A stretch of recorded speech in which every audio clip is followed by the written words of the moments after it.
Is Modern Zombies too easy? Is Classic Zombies too difficult? Today I am going back to Black Ops 3 and getting to round 50 and comparing the difficulty to getting to round 50 on Black Ops 6 Zombies, all in pursuit of figuring out which game is truly more difficult. Believe me, you might be surprised at what we find. Now before we get started, or as I get set up here on Der Eisendrache, first of all, welcome to Black Ops 3 everybody. If you haven't played Black Ops 3, you are in for a treat this video. In my opinion, this is the best classic zombies game that we have, and a lot of people tend to agree. But today we're discussing the difficulty of these games, and I know when discussing the difficulty of these games, there are a lot of passionate opinion. But more importantly, I know there's a lot of stubbornness. As much as we'd all like to admit how open-minded we are a community of some stubborn people, myself included, very much included. And so what I would like us all to do, instead of jumping to the comment section and being like, oh my goodness, Black Ops 3, all you gotta do is just run in a circle. Oh my goodness, Black Ops 6, all you gotta do is just use the mutant injection. Instead of doing that, because that's the easy way out, that's the cheap, that's the really easy discussion to have. But here on the channel, I want us to go one step further. I want us to really dive down into the nitty-gritty of all of these games and really look at what makes the difficulty feel good, because it's one thing for a game to be really easy or really difficult. It's another thing for that difficulty to feel good, or to be fun, I guess. And fun is very much subjective. What I find fun could be very different from what you find fun, and what a group of people finds fun can be very different than what another group of people finds fun. For example, these dragon heads, which by the way, if you haven't played Der Eisendrache, I have a walkthrough on my channel that everybody seems to love, but a lot of people think this is really fun. Feeding these dragon heads on Mom of the Dead and Blood of the Dead, you've got dog heads, which can be fun, and I think it's a really cool and stylistic choice, and I do very much miss that in zombies, even though there's a lot of style in Black Ops 6, which a lot of people won't want to admit. But something that is really bad about this, that always gets me not really annoyed but kind of tedious about this map, is the fact that you have to wait for the dragon to finish eating and then kill another zombie. It's really, really tedious. But outside of just being tedious, this also does something for the pacing, and this is something that I think is a huge aspect of these earlier maps that not a lot of people talk about. Are we done? Yeah, look at that. Look at that sick animation. That's so cool. And then it's gonna turn to stone and crumble down. Ooh, I love it. I love it so much. But you'll notice we're still on round 3, and I'm saving my zombies because I want to extract as many points from them as I can. We're clearly on the classic point system, and you have to appreciate all of the little details, the lore building in these rooms. Oh, I love Der Eisendrache. It's so good. And we're going to take a look at this photo. Okay, we need a little bit more points. We'll go ahead and knife this guy. Got to be very careful. We're a 3-hit down by default, and there's round 4. But because you want to maximize your zombies and you want to be as efficient as possible in these older games, it leads you to play the early game a little bit more slowly. By the way, if you didn't know, you could ring the bell. Lots of people didn't know that the last time I played this map, so I always want to point it out now. Let's grab the shield piece. But yeah, whether you're doing buildables or looking at things for the future of the game you're going to do, building your wonder weapon, the map progression really forces you to kind of slow down a bit. Whereas before, or not before, in like Black Ops 6 and Cold War, you're almost encouraged to use like the rampage inducer and to go fast and to skip the early rounds. Does this go? Okay, yeah. And just move ahead and get on to the kind of mid rounds. But here we're still going to very slowly just kill one zombie at a time, and we could obviously kill the zombies really quickly, go get Jug and do this, but then we'd be on round like 10 before we got this, and the game just isn't necessarily balanced around that. Like, it is, but it isn't. And again, the reason I brought this up in the first place was because, ooh, Carpenter. Oh, you guys don't even know if Carpenters are a thing.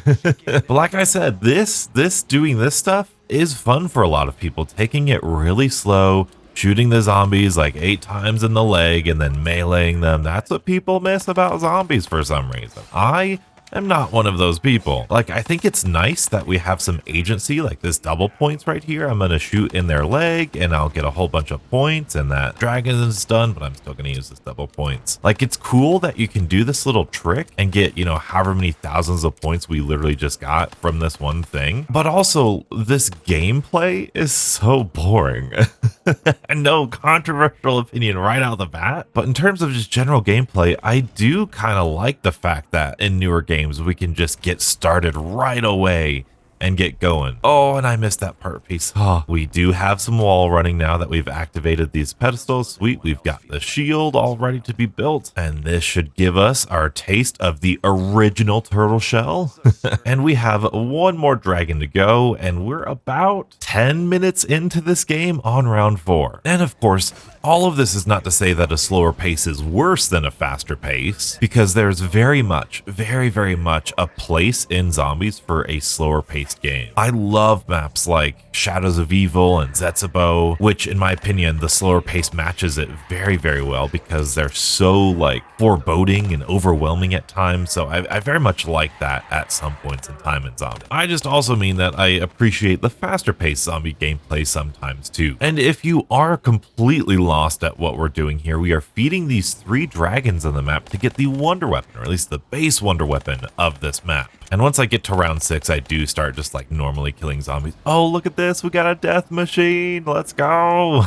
And there we go. That dragon is complete. That is all 3 dragons fed. We can jump down on here and we have unlocked the 3 dragons for the Wrath of the Ancients. A little bow and arrow, pretty darn cool. The original castle map, sorry Citadel, this did it first. But I also like how, you know, the first castle map we've got bows, the second castle map we've got swords. So I think they did a really good job between these 2 maps at encompassing the like castle aesthetic, I guess. But now we've got to look at these paintings to start this quest. Here is our first painting. We interact with it. We get this little wolf symbol. This is the king and his wolf at the start of this journey. Oh, we just got liquid divinium. Let's go. And this is the second painting. This is him going into battle. But then the battle takes a turn for the worse as the apothecans come by. And it's unfortunate, but the king does meet his demise. And there's his knight sitting right next to him. We hear his dog howl in sadness for defeat of his loss.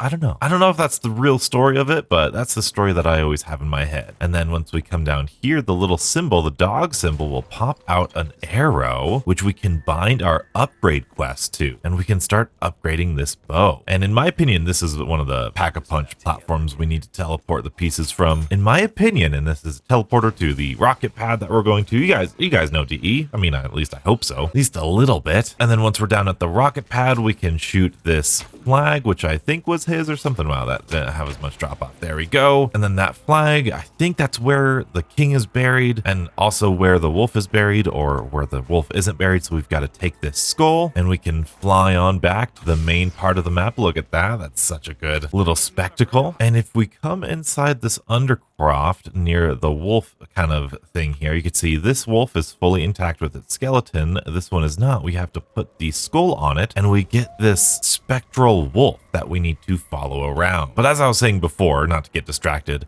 I think the bow quests here in DE are the best elemental upgrade we have in Zombies. I feel like Origins, they're pretty good, but they're a little surface level, a little too tedious for me. These ones like tell a story, and each bow only makes you go around the map really one time and one time only. So I think it respects your time a lot more than the staffs do, because the staffs you've got to run all the way back and forth, turning the dials in the underground area, going into the crazy place a couple of times. Like, it's a little tedious. And then with things like the Mark II variants, both in Alpha Omega and Shattered Veil, and the hands in Ancient Evil, I feel like they're a little too easy. The swords, I feel like they're a little too easy, but those Easter eggs require you to get all of them, so it makes sense why they're a little bit easier, whereas DE, you only need to do one of these quests. And I'd love to see one of these kind of multi-wonder weapon quests come back again. Just the ones where they're a little bit more in depth, require a little bit more from you, but you only need to do one to do the Easter egg. I think that'd be really cool to see. But now we have to be very careful, because even with Jug, we're only a 5-hit down now, and it's easy to get cornered, and there's not a lot of get out jail free cards here in Black Ops 3. I mean, there's Gobblegums and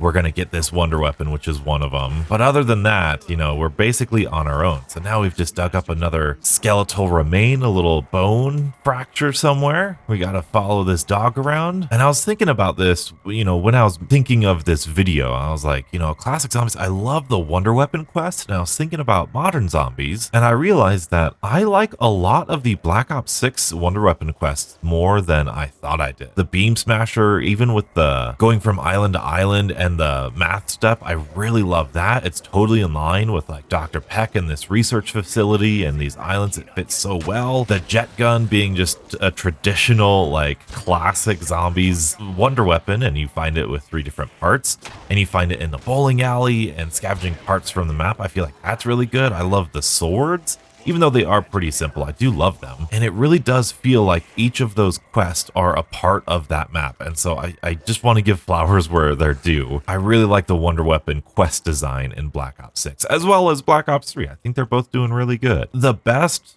quests like Pack-a-Punch or Wonder Weapon quests to me are the ones that make you feel like this map is being uncovered, like you're playing Clue, like you're uncovering a mystery, like you're in an escape room and you're trying to figure out what exactly happened here, what went on, you know, thousands and thousands of years ago with this wolf and this thing, you know. It's just so cool to play detective and put all of these random pieces together, especially when you have a wonder weapon that synergizes so well with the map theme and aesthetic. It's part of the reason why I don't like the ray guns in like Alpha Mega / Shattered Veil. Like they make sense, but it just feels like a cop-out to me, you know? It just feels a little bit of a cop-out. And I do want to point out, we're about a little over 20 minutes in. We're still on round 8. Just saying, you know, that's just the pacing of the game. Like it or not, there you go. Okay, now we've got the wolf skeletons. We've progressed on our thing. That's what the icon means in the top left corner. Let's see if we can't get to the end of the round. Oh, that's gonna be perfect. And then the wolf is just looking up here in this empty tomb or burial site or whatever it is. And I wonder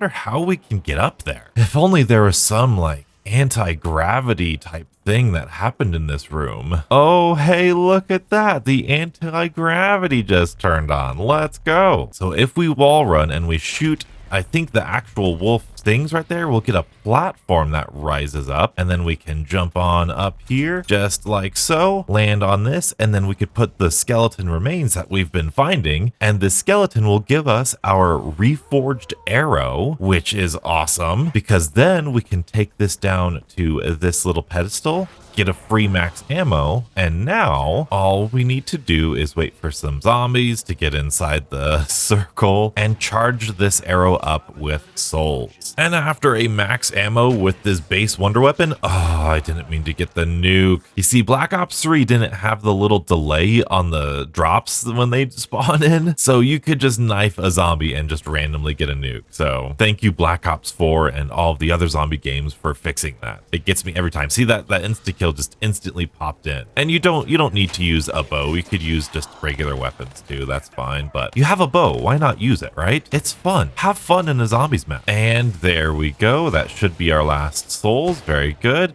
Now we can give the bow to the box or the arrow, and it's going to do a really cool flashy animation. Look at that. Now our quest is complete and we can pick up this thing, which is what we all call the wolf bow. Now, what does the wolf bow do? Well, if we line up the zombies, we can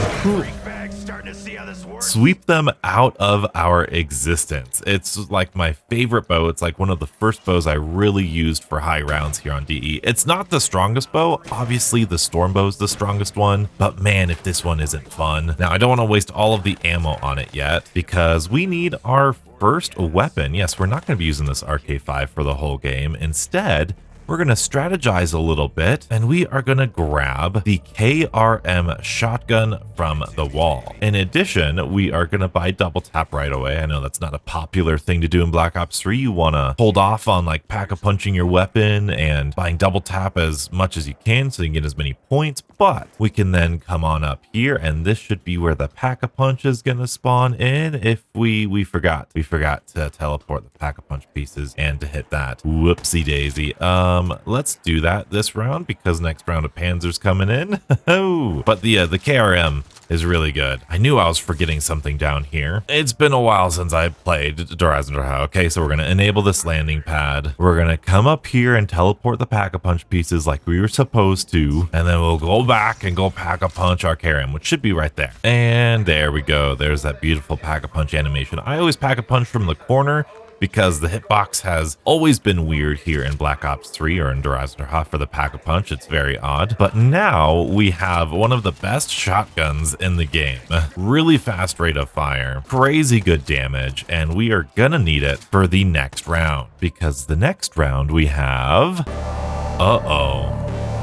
The Panzer's here, the Panzer's here. Let's go. Let's try to take him out with this KRM. Look at that. Look at that. Isn't that so good? Now he's going to drop a special drop that we're going to want to have. Let's go ahead and pick that up real quick. And you know what? I think right away I've got the points for it. I'm gonna get some stamina. Stamina up is big, especially when you're doing a training strategy in Black Ops 3. And I just want to point out again differences between classic new. If I were to double Pack-a-Punch this right now, 2,500 points, I have enough points for that. I have all of my perks, Pack-a-Punched weapon, upgraded wonder weapon, all by round 12, 30 minutes in. Just important stats for us to know, especially when we're going and looking at Black Ops 6. Not good, not bad, just different. Want to point it out to everybody. I guess we still need our specialist, which I can, activate this death ray. I probably should have done that before, but activating this death ray is going to get us a piece for our specialist weapon, which it's really easy to get the specialist weapon here in DE, so might as well do it. It's just 3 buildable pieces. Once this cools down, there it is over there. So now what we can do is jump on down here to this wonder sphere and collect it like so. And now we should probably go down to the rocket platform if we can, because that's where our third piece is going to be. And we don't want the rounds to be too high because our weapons are going to stop dealing enough damage. But I do want to spin for unquenchable. That's perfect, like really perfect. And we'll teleport. And now we're just going to wait down here for a rocket test to begin. And I do have to be careful with this KRM because it doesn't have much ammo and there's no ammo refill stations. There's no ammo crates here in Black Ops 6 or Black Ops 3 like there are in Black Ops 6 and Cold War. So we've got to actually kind of conserve our ammo here. Rocket test initiating. Let's go. We got a max ammo round. We've got this. That was really good timing. So now there's this lever that we can flip and just watch out for the rocket test. Watch out. Get in here. Get in here. Watch out for the zombies. Awesome. And now that's going to start a little mini lockdown sequence in here. And this little pad is going to start activating, and we got to be very careful. This is actually a much later round than I normally do it on, I think, but we have a bow, we have a death machine, and then as soon as it's done, we can hit test complete. Good. We're going to flip that lever and get our third part. Nice. And that was it. Now we can build our Ragnaroks. Spoiler alert. So we'll return to the main part of the map, and believe it or not, I'm gonna go the way that no one goes. I'm gonna go this way. Who goes this way? Mainly because I want some mule kick. Now, even though it's round 15, I've got my Pack-a-Punched gun, my big wonder weapon. I'm not gonna build my Ragnaroks until the end of the round because getting trapped down there, I've got no escape plan. Zombies can kill you so quickly. I don't want to risk it. But I think this might be the end of the round. Let's do that. Beautiful. Now we can run down to this buildable table and we can craft the Ragnarok DG4s. And these things are pretty awesome. They're basically the gravity spikes from the multiplayer side, but details.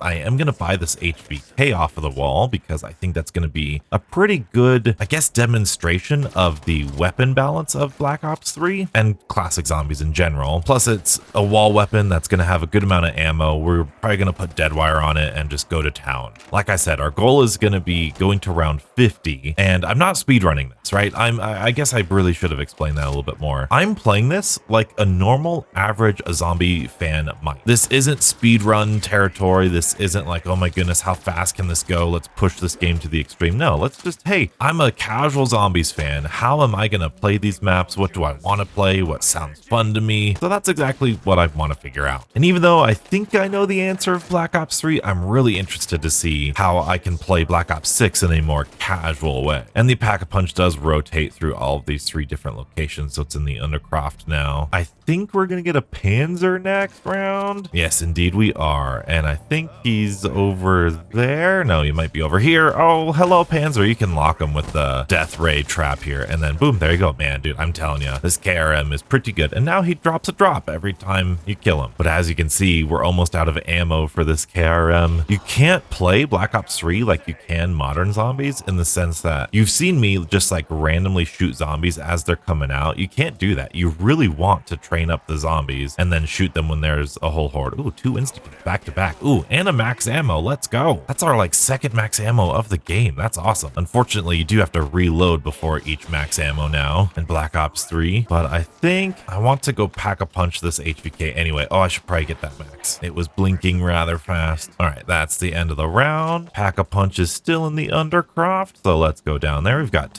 plenty of points. And just as a reminder, I was set up on like round 12 or 13 or something before I got Mule Kick. So all this stuff is just extra stuff you don't need to do. But I think I'm gonna keep this like single pack a punched, and I think I'm gonna try to get Deadwire on this guy, which might take a couple rolls, which is a good argument for. Oh no, never mind. We got Deadwire right away. Sweet. Now I think we're set, ready to go. Ooh, in plain sight. I do want to take that. That's a good get out jail free card. And there goes the pack-a-punch. And it's to the rocket pad. Okay. But the reason I'm going to keep this single pack-a-punched is because I think it'll be a good comparison to feel how kind of an average weapon in Black Ops 3 performs, like how many shots it takes to kill and how effective it is and how long it's effective for, versus the health cap that we have now in Black Ops 6. But right now, this is doing pretty good. This feels pretty nice. Like, look at that. That's tight hip fire spread. Would be sick if there's tac stance in here, man. Whew. But no, that feels like it's popping headshots pretty darn good. But the big difference here in Black Ops 3 and these classic games is that training zombies, first of all, you see there's no parasites, there's no vermin, there's no mimics, there's no doppelgas. We're on round 18, we've seen 2 panzers, and that's it. Hellhound rounds, we're all fine, right? Now that might seem easier, right? To me, that's a lot easier. But then it's the question of what kind of difficulty do we like? Because even though these are just zombies, these zombies are always a 5-hit down. Of course, I have a shield on my back that I can always turn. But in these games, you are constantly just on your back foot, always just on this tightrope of difficulty of, am I gonna live? Am I gonna die? And if you make one mistake, that could cost you your entire run. And with you being on that tightrope, you're gonna see me train a lot with this wolf bow. It's one of the reasons why I don't like training with the storm bow, because the storm bow doesn't insta-kill zombies or instantly get them out of your way like the wolf bow does. Plus, it's the wolf bow. Like, it's sick. Like, look at this. You get this howl. How do you not love that? How is that not the coolest thing ever? Now, a lot of the reason people don't like Mule Kick in like classic zombies, or I guess in general, is that they don't know how many times they have to weapon swap in order to get to whatever gun they want to get. But with me, I have both the up scroll and the down scroll bound to different like weapon switches, I guess. So if I hit down, I'm going to switch out the HVK. If I hit up, I'm going to go back to my Dragon's Glare, my KRM, and if I go back again, I'm going to go to my Wolf Bow, and I can just go back and forth between these two weapons. And I think this is a PC exclusive, so it's really nice that anywhere I go, so long as I remember the order in which my weapons are at, I can switch to whatever weapon I want to. So I've always loved Mule Kick in Black Ops 3, especially on PC, because right now I know if I want to switch to my Wolf Bow, I'm going to swap down. Yep, and then for my wolf bow, if I want Deadwire, I could swap down again. Boop, I want to switch back to my wolf bow, swap or scroll up. There we go. And I see that insta-kill. I see a max ammo, perhaps a better pair than double points in insta-kill, arguably, at least on the higher rounds where we can just waste all of our ammo. Wow, look at how many drops are dropping. That's insane. You get like 2 or 3 drops. I gotta get this before. Oh, man. Oopsie, stuck in a corner, and that was almost death right there. That was almost death. I couldn't decoy, I couldn't shoot him out because I'm only a 5-hit kill, so that's hard to do. It's hard to do. I mean, I probably could have shot my way out here because we're on round 20, but if you're on round like 30 or 40, there's no way that's happening. There's no way you're getting out of that without your wonder weapon. That thin line, that high wire balancing act, it's crazy. It's crazy in this game. Oh, now it's round 20, so now we're gonna get some Hellhounds, and these Hellhounds are genius because they are the only thing that kind of super sprints at you, that catches up with you. Normally that wouldn't be an issue, but they're just like the parasites or the vermin where they're not going to kill you, right? They're not going to be the reason for you downing just by themselves, but they're going to distract you. And they're just going to nibble at your heels, causing just a little bit of damage and causing you to make a mental mistake. And this high wire act that we're doing on these high rounds, that could be the cause of your death. It's so tight game design. I love it so much. And it's kind of a map exclusive, right? Like it's not exclusive to Black Ops 3 because Black Ops 3 later, you've got Thrashers and Manglers and like Gord Crovians, that's a bone, all that stuff. And that is where I start to have problems with Black Ops 3. But here in DE, when you just have zombies and hellhounds, it's just so well designed. It's kill max ammo again. What? That's insane. That's crazy. And I also want to point out, round 22, 18,000 points. Everything's leveled up. I mean, obviously I'm going to double pack a punch this eventually, but the people who just beg and beg and beg for the classic point system, I barely even point gained at all, and I'm fine with points. So the more, and this is, oh, you guys are going to hate me. You guys are going to hate me. Ooh, wolf bow, really good. See, training out with the wolf bow. Although there's something else that I could have done there that I'm gonna do easily in the next couple hours, I guess, of this game. But in terms of points, I think one of the reasons people don't like the new point system is because they're actually held accountable and they can't just waste points on everything they want to. They actually have to make wise investments because you can't just sit here at round 20 and have as many points, because if I went down right now, I have as many points as I can to get back up, which makes getting up a lot easier in this game than in old games. In some ways, not in all ways, but in some ways. And that's just something people don't talk about. So I just want to shed some light on it. Again, let's take the stubbornness out of ourselves a little bit here and recognize that maybe we did like the classic point system because it's easier.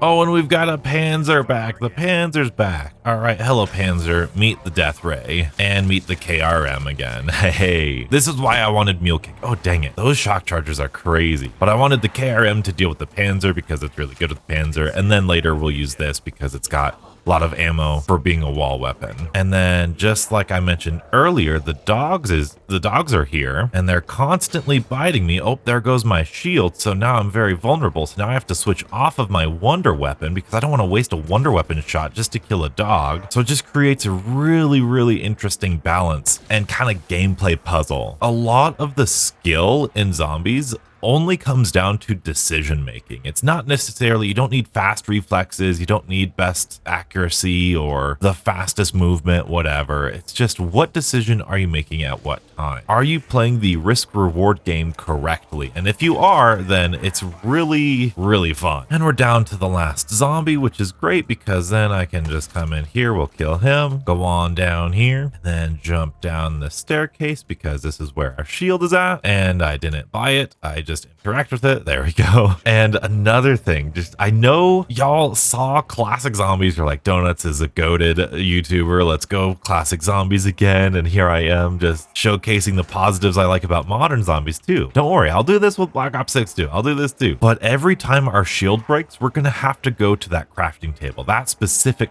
crafting table. So if our strategy was across the map, we would still have to make the trek all the way across the map to that one crafting table to get our shield back. And at least in Black Ops 3, you cannot repair your shield. You can in Black Ops 4, but you can't in Black Ops 3. So you have to wait until your shield is completely broken to get a new one, which is insanely risky. Whereas, and the reason I bring this up is because I know a lot of people don't like armor, and I've had my qualms with armor too. It's not my favorite thing, but there are some things about it that I'm appreciating, like how we can hold 3 armor plates. Zombies drop armor plates. Woohoo! See, that one decision of switching my weapon could have killed me.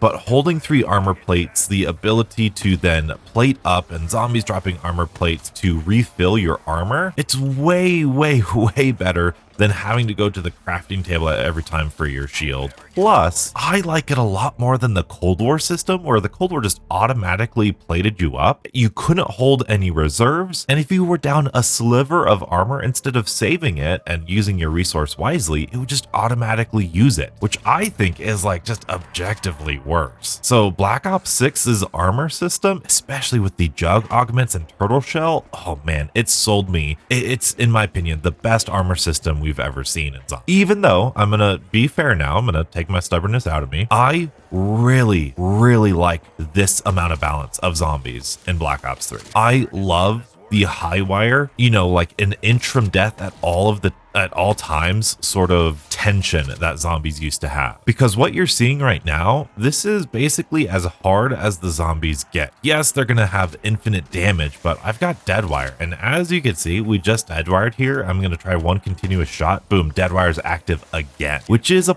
positive about this game that I'm gonna point out in Black Ops 6. Having the ability to instantly kill a group of zombies constantly is huge. That was really close. Zombies sometimes like cut their way into here. Some of their pathing is a little bit weird, but because this is as hard as the zombies get, we really don't have a lot of get out jail free cards. I guess we have the wonder weapon and like this gun, but this gun is gonna eventually become weaker and weaker. This wonder weapon, yes, it's true, but I need to have it out and I need to have it ready for a bad situation. And then I do have in plain sight. So that's basically my get out jail free cards. But in plain sight, I only got 2 of them, and then I have to spin the gobblegum machine like 5 different times in order to get it back. And like I said, you're only 5 hits to down forever. It's just a different balancing philosophy. And I should mention, if you think that my Ragnaroks are good get out jail free cards, they're not, because unlike Black Ops 4, they do not kill zombies when you pull them out. They just become ready and then you can use them. But if you're too late, then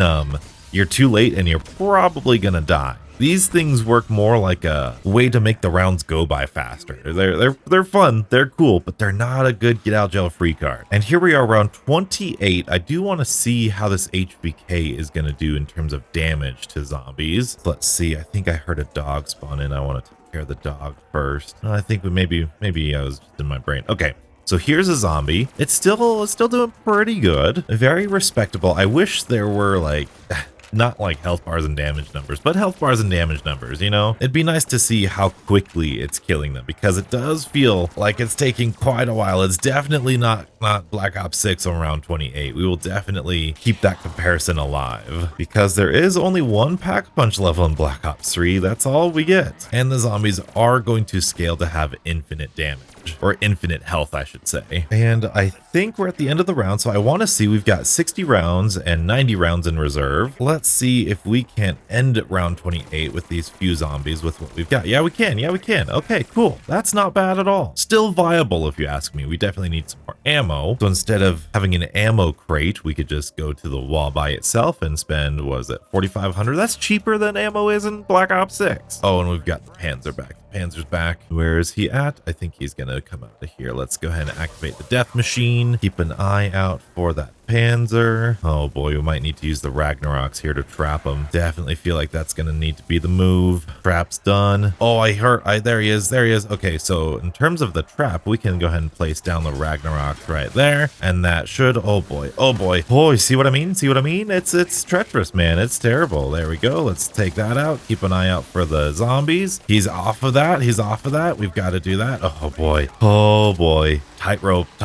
Pick up our Ragnaroks again. Max ammo. Beautiful. And now we can go back to normal. That is what, in my opinion, one of the best bosses in zombies is. I don't like the shock charges, but that framework, that intensity, that was a very high intense boss. Having him come by once every 5 rounds, in my opinion, is perfect for a boss zombie or special enemy or whatever you want to call him. That is how it should be. And then the rest of the time, hey, can you train these zombies? Now, again, biases aside, as we get into these higher rounds, is this going to be too easy? It's just a question. It's an honest question. I don't know. I don't have the answer. We're at round 30 and we're over an hour into this recording. recording. I wish this map had, some maps have like timers, but this one doesn't. But with that question of, is this too easy? I want to address the, you're just running in circles argument, because that's one argument that classics, well, zombies in general has had for such a long time. And it's often used to dismiss any sort of difficulty or skill in zombies, which I find really silly because it's a like cooperative game mode. Like, who cares if someone's better than you in this game?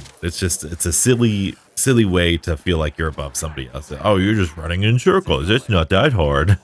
So first of all, even if it was just running in circles, it's fun, okay? Get out of here. Who cares, you know? Stop with your superiority complex. But second of all, it's like not just running in circles. And anybody who's trained and or tried to be a good zombies player knows that you can't just run in a circle and succeed. Clearly. Like that right there, that took me years, months of playtime to like wait for your gap and then shoot the gap. Like, look this, okay, I gotta go early. This training is, in my opinion, the most satisfying training in, I think, the entire franchise. More than Black Ops 4, more than Cold War, more than Black Ops 6, more than Black Ops 2, Black Ops 1. I think Black Ops 3's training is peak. It forces you to make decisions over and over and over again. And it's similar decisions. It's a similar location, but there's a little bit of randomness there with how zombies are coming into the map. And correct me if I'm wrong, but I think the maximum zombie spawn rate caps at around 38. I want to say like 32 or 38, meaning that, you know, in the early rounds, they spawn in really slow, but at the high rounds, they spawn in really fast. Now, not as fast as they spawn in Black Ops 6, I think, but it's still something it's a good bit of information to know. But with this training, I am constantly, especially the faster you want to be, the more zombies you kill, the more you have to play the game of hoarding zombies into your already trained horde. So I'm constantly looking ahead, which is why I really love playing zombies on PC. And we got a death machine, so it's going to be pretty hard to demonstrate, but I'm always looking ahead. Like as I'm running, I'm looking right here. I'm thinking about this. And then after that, I'm thinking about these guys right here where I can go. Then I'm thinking about these guys and I'm rotating back over. And it's this constant, yes, it's a circle, but it's not just, oh my goodness, you know, blindfold yourself and hold down, you know, W and D and just move your mouse like this and then you'll be fine. Like it's a lot more complicated than that. And I'm going to try here at the start of round 32 to kill a zombie with this HVK. Look at that. It's taking a little bit longer, isn't it? Taking just a little bit of time. So here we go. I've got to make a decision. I'm going to take my time, let those zombies come in. I'm clear here. Okay, I'm clear here. We're going to go back over here. That zombie, do I go left or right? We're going to go left. Now we've got a whole horde. Now I can kill a lot of them, but that's going to cause a lot of them to respawn, including a dog. So we can get rid of the dog, maybe get rid of that dog, and we're going to keep an eye out. Now we've slowed down the zombies. This is why I don't like Widow's Wine, because now we've got extra barriers to kind of mentally take care of. So now we're back to this, we're back to that. All right, let's take our time a little bit, sneak through there. See, it takes a lot of brain power. You can't just lackadaisically go through it. And especially when a situation like that happens, you gotta know what the zombies are gonna do, where they're gonna go. Usually they pull after you, but there's a little glitch where that zombie will like randomly turn towards the wall. And let's again go HVT or HVK right here. HVT, there you go. See that? Not quite satisfying, right? Like the points are satisfying, but we're not killing any zombies here. Look at this. Like, oh, it's so slow. Like the gun on round 30, not feeling pretty good. Not feeling good at all. Except for the dogs. The dogs are like an insta kill all the time. They're really easy on Black Ops 3.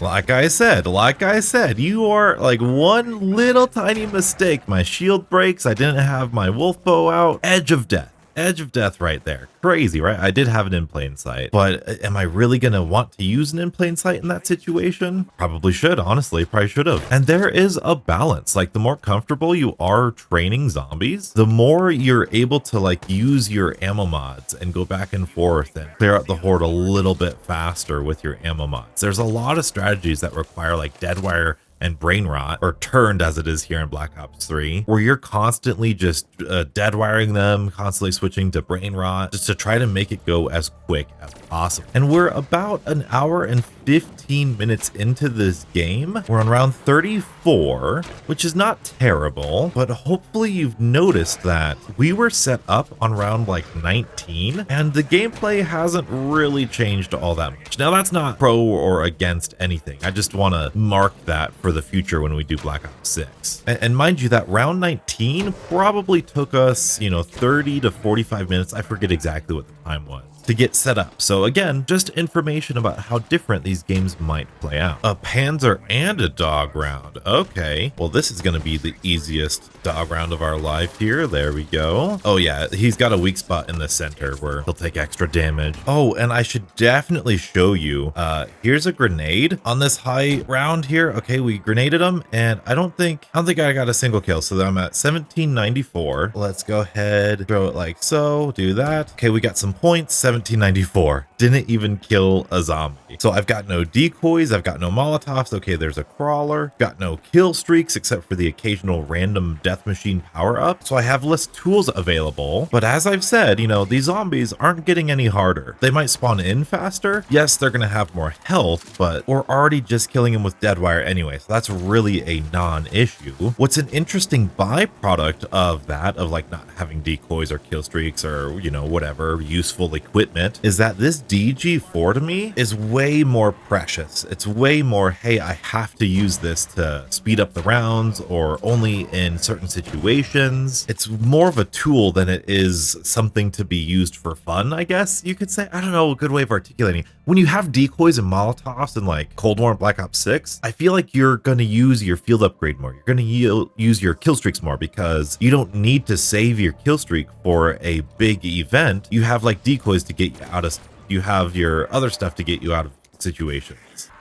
Oh boy, okay, good shooting the gap there, Dones. There we go. You can see the zombies are starting to spawn in a little bit faster, which results in a little bit bigger hordes or bigger lines of zombies coming through where they're spawning in at. And with training being a little bit more nuanced and you being on that tightrope, you really have to make a decision on when to engage with the zombies. You can't just constantly shoot them at every point you have. You have to survive, train around. Okay, now I'm gonna kill them. Again, all about decision making. What decisions are you making at what time?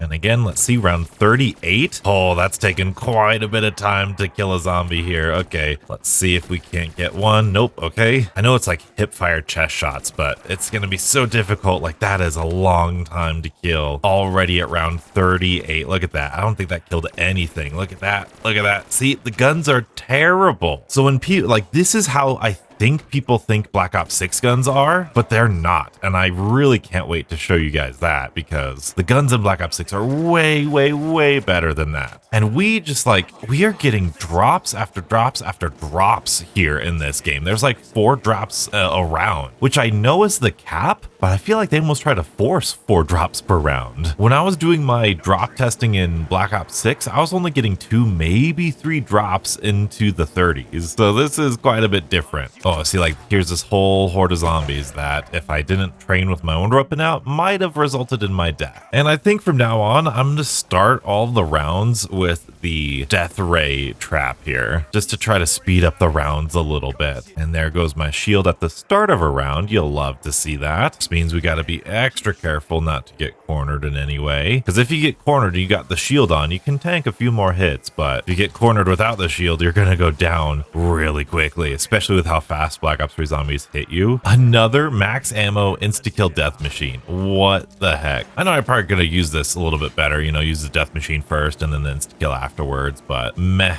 I think we're towards the end of the round anyway. Round 40, let's go. Round 40, we are an hour and a half in. Not as bad as I thought it was going to be, but if I remember, I think the next 10 rounds are going to take quite some time. Another insta-kill, wow. And the reason I'm not getting that nuke is because I could have sworn nukes slow down the zombie spawns more than they actually help you kill all the zombies. Don't know if that's true, but that's what I'm basing my belief system off of.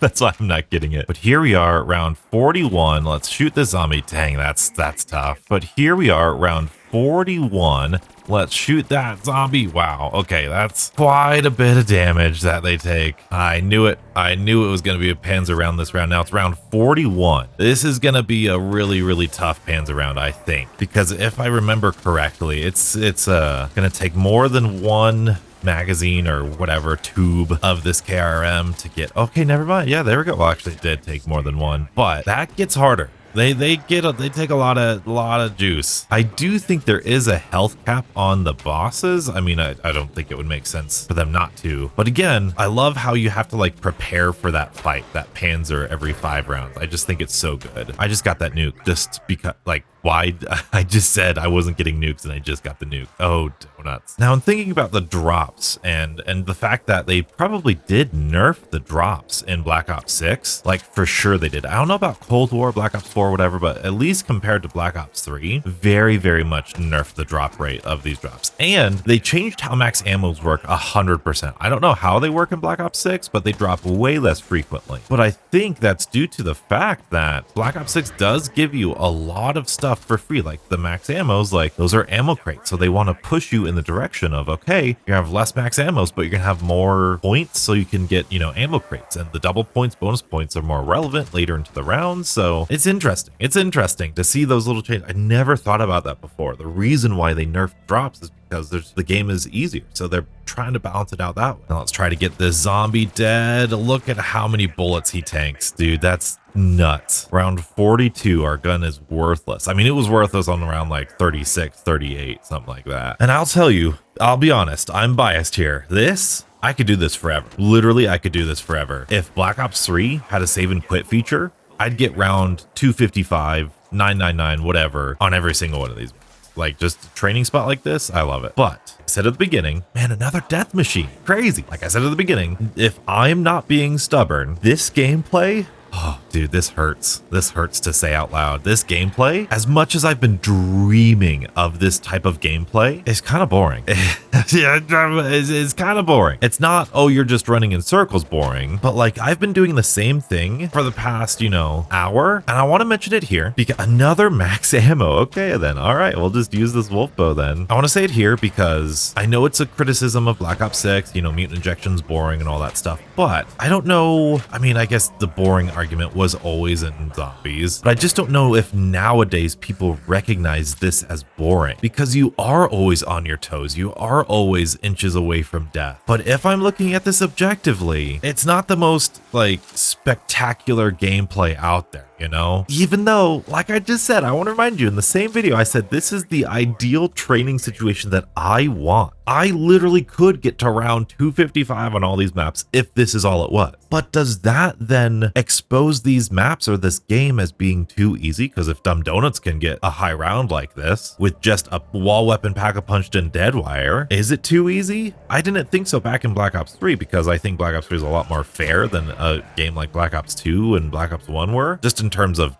like being able to deal damage and stuff. It's just, oh man, I don't like the thoughts that I'm having right now. And this is also a good time to mention that this Deadwire and alternate ammo type ammo mod situation in Black Ops 3 was controversial at the time because you had a system like this where every single gun basically acted quote unquote the same, because whether it was an HK, whether it was an LMG, a shotgun, a pistol, the Shiva off of the wall, if you have Deadwire on it, it's going to play the exact same as any other gun with Deadwire on it. Now, of course, if you have a pistol versus an LMG, your movement speed is going to be different. But as you can see, there's no super sprinters here. So that's kind of like a secondary priority in zombies. It's very, very interesting. It's very interesting. And it kind of gives a little bit of validity to maybe the new Treyarch team trying to make it a little bit more interesting, or even Jason Blundell trying to make it more interesting with more Manglers, Thrashers, even the Gladiators on 9 and the boss zombie spam with the Catalysts in Black Ops 4. Like, I could see somebody looking at this and going, it needs to be harder. It needs to be more exciting. And I just want you all to remember this gameplay round 43 versus round 43 or 40, whatever, in Black Ops 6. Okay, I'm making that prediction right now. Another death. machine, dude. Dang it, is Black Ops 3 too easy? Do I think this game is too easy? I mean, oh man, my reality is being shattered right now. Now, I will defend the alternate ammo mods or alternate ammo types a little bit here in Black Ops 3, because before, one of my biggest criticisms of zombies was the fact that eventually, if you were good at the game, if you're good at training, if you're good at all these things, then the zombie damage would scale out to where you would need a wonder weapon. It would lock you out of using the 30, 40 different weapons that Call of Duty has. So when we had Deadwire and all these AATs, I loved it. I was like, yes, I can use any gun I want infinitely now. I'm not locked behind progression because I'm good at the game. And that was controversial back in the day. But I like the fact that there is a strategy without needing to rely on the wonder weapon, because then we had maps like Nuketown and Call of the Dead and 5, where if the wonder weapon didn't deal infinite damage, then you were kind of screwed. Oh, check this out. Check this out. Look at that. Look at that. Look at that. Ah, see? Training is so fun. Oh, I love it. Oh, I love it. All right, round 45, HVK, just a basic assault rifle. Can we get a zombie on its own to die? That one sure didn't. Do we got one over here? Let's do this. I don't think their actual helmet. Look at how bad that is, dude. I don't think their helmets actually protect them from any damage, but I don't know. There's no damage numbers to say, but oh, dude. Yeah, that's definitely going to be a comparison we make to Black Ops 6 for sure. The weapon balance and the zombie health cap for sure. It's on the same note, you know, being able to use all of the different weapons and have those weapons function differently. I think they hit it out of the park with Black Ops 6 in that regard. I know it took them a while to get there. Black Ops 4, I think, was pretty good. Black Ops 6 or Cold War was a little bit too powerful. Plus you had Ring of Fire, which just obliterated anything in its way, which I feel like is, again, too easy, too unbalanced for sure. And another death machine, dude. And a max ammo. The reason why max ammos are so good is because then you could just spam. If you got the Stormbow, you could just go to town with the Stormbow right here. Probably kill zombies faster than the Wolf Bow. But I'm gonna get it because I think they were pretty closely dropped. I don't think I'll be able to utilize that max ammo for anything. Oh, that was so close. Oh, that was so close. I think that was a stamina up saving me moment right there. Now, I did mention this on my recent visit on the Perkaholics Anonymous podcast with MZZ and Jeff, but I mentioned that the game, like the zombie sandbox in and of itself, is so much more complicated than it was back in the day. Like right now, stamina is just movement speed increase. Mule kick is just an extra gun. Jug is just extra health. The things that they have to balance, the things that they have to tweak and make sure aren't broken is tenfold, especially with all of the different attachments. You've got slugs, you've got dragon's breath, you've got all these things. Look at me train. I love it. Oh, training is so satisfying. I love it. But zombies, like this zombies is just so much simpler. It's just so much. It's pack a punch one time, no rarities, no augments. Just make your gun stronger with one machine. Buy some perks, which are like multiplayer perks held over. Make your gun reload faster. That's it. Make your gun shoot faster. That's it. Make yourself take more hits. That's it. And this is my point. The amount of work that the devs have to do is probably exponentially more in modern zombies with how big of a sandbox it is, with all the kill streaks, grenades, equipment, support stuff, mutant injection, augments, different attachments, aftermarket parts. Like, it's just so much base work. And an insta kill. Let's go. I've just, my eyes are opening every time I go back to old zombies and seeing the comparison. And I just appreciate modern zombies a lot. And I know, like I said, it's not that's an unpopular opinion, but I try to be as objective as possible. Another insta kill. You've got to be kidding. Round 47. We're almost there. We're almost there. And there's our Panzer friend. Round 47 is probably the last Panzer we're gonna need to kill. So hopefully he gets up here rather quickly so we can just go to town on that weak spot of his. He's got that flamethrower, which got us a little bit. Oh, this is tough. We might need to pop the in plain sight. Almost there. We got it. We got it. Nice. Just as the death machine was ending, or the death ray was ending, and another insta kill, and another death machine, and another max ammo. What in the world? Now, I do need to be careful with this death machine because if I recall, it does eventually stop, but with double tap it gets a little bit stronger. So I think we should still be fine. Just aim for those headshots, and I don't think I'll get to use my bow and arrow, although we could get that max ammo just to be safe. And of course, we're at round 47. I want to test out this HVK. I don't think it's going to be good. I wish I had a decoy to test out its damage. It's really hard to just isolate one zombie. There we go. How about you? How about you? Nope, nope, nope. Oh my goodness. Let's just do this now. Hey, in plain sight. Couldn't even kill one zombie in like 30 rounds. Look at that. Look at this. Look at that.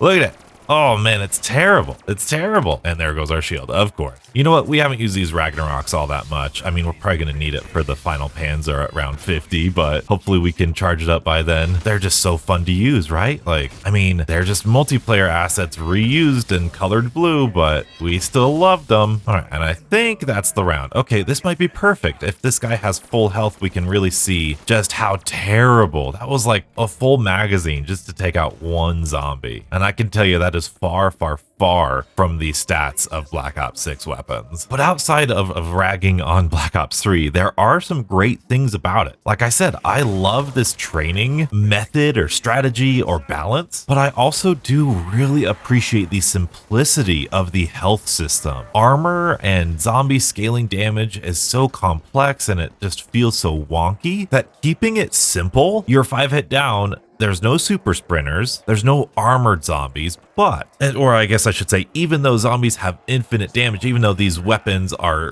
terrible against it, you have ammo mods to insta-kill them very consistently. Deadwire here like automatically cools down, but you can use it again and again. And there's an insta-kill, of course. And you've got so many insta-kills and death machines in Black Ops 3. You've got traps, you've got all these different things that give you an ability to kill the zombies, especially in Black Ops 3. Speaking of death machine, when I hear somebody say modern zombies is too easy, I've always known that zombies has never been that difficult, but I'm so glad I did this because this is not difficult. Like it is, but it isn't. The thing that makes it easy is the fact that it asks less of you. Like it's not asking you to overcome super sprinters, all of these bosses, armored zombies, all of that stuff. And the way that it's hard and harder than modern zombies is the fact that you don't have that many get out jail free cards. You've seen a couple close calls of mine, but luckily I was able to, do something about it or think really quickly, but you have to think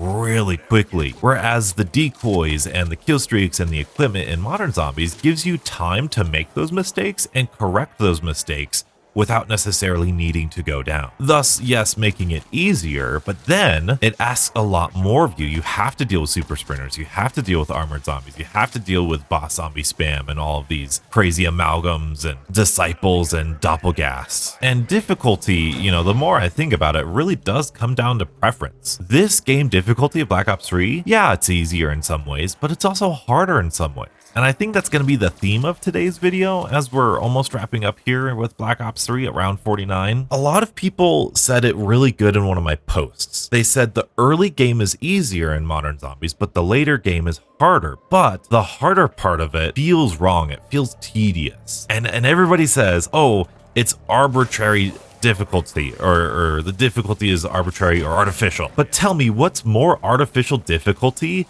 than in Black Ops 3, your gun's literally not being able to kill zombies because they have infinite health? Like, that's arbitrary. That's artificial damage at its finest. Especially in like Black Ops 1 and Black Ops 2, where, those specific maps, 5, Call of the Dead, Nuketown Zombies, where they don't even give you the option or the tools you need to kill zombies. Like, there's no traps on Nuketown. There are traps on 5, so there is that strategy, but there's no traps on Call of the Dead, I don't think. I mean, I guess you have the flinger, but that is artificial difficulty to me. Multiple manglers, as we're about to face in Black Ops 6. Is it artificial? Maybe, but they also give you a lot of ways to deal with those manglers. So it's tough. It's tough. And that's where the second kind of point of this video comes into play, is how much fun am I having during this? How stressful is it? Am I enjoying my time? Is it a strategy that I like implementing? Because you guys know, with my bias, I love this training strategy. If I could save and quit this game, I literally would save and quit this, and I would play this till the round cap. 1000% I would. No hesitation whatsoever. Oh my goodness. Oh my goodness. Okay, that was a lot of zombies.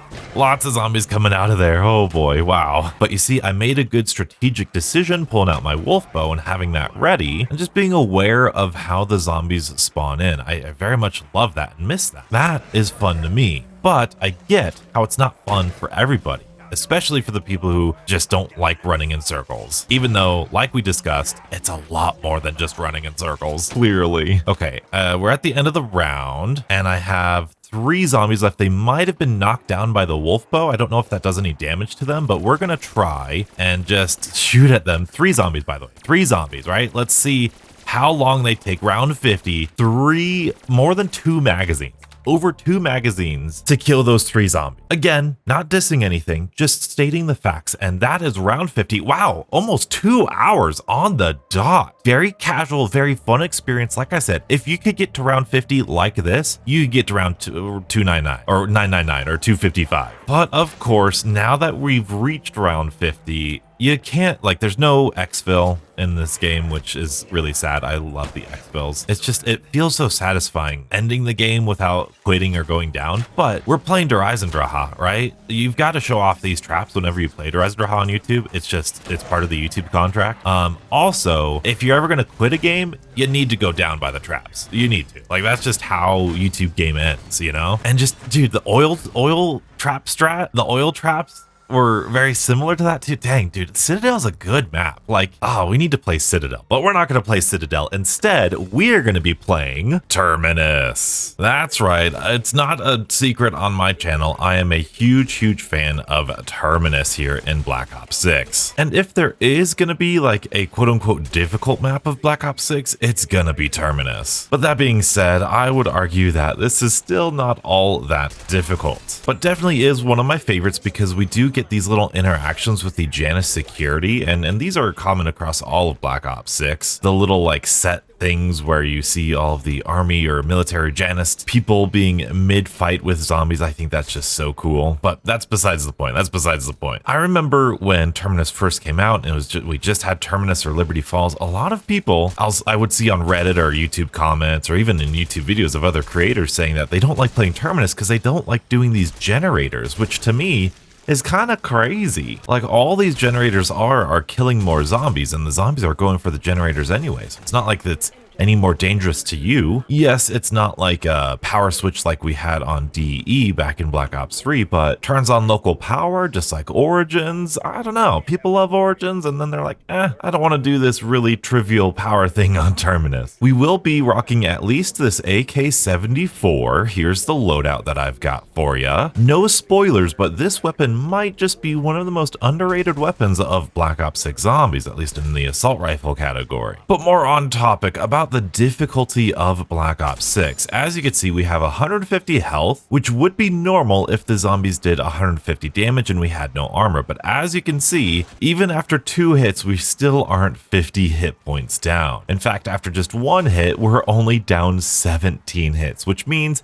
it will take a lot of hits, especially with all the armor that we have, to actually go down in the early round. And especially when we compare number of hits to one another, that's where you're going to get the biggest discrepancy in these games. But as we discussed, that is the kind of baseline surface level criticism, and we want to go a little bit deeper, a little bit more sophisticated. But rest assured, I can't think of any other criticism other than, yeah, this early game is really easy. Now that is of course by design. Oh, are you kidding me? Well, there's a free random perk.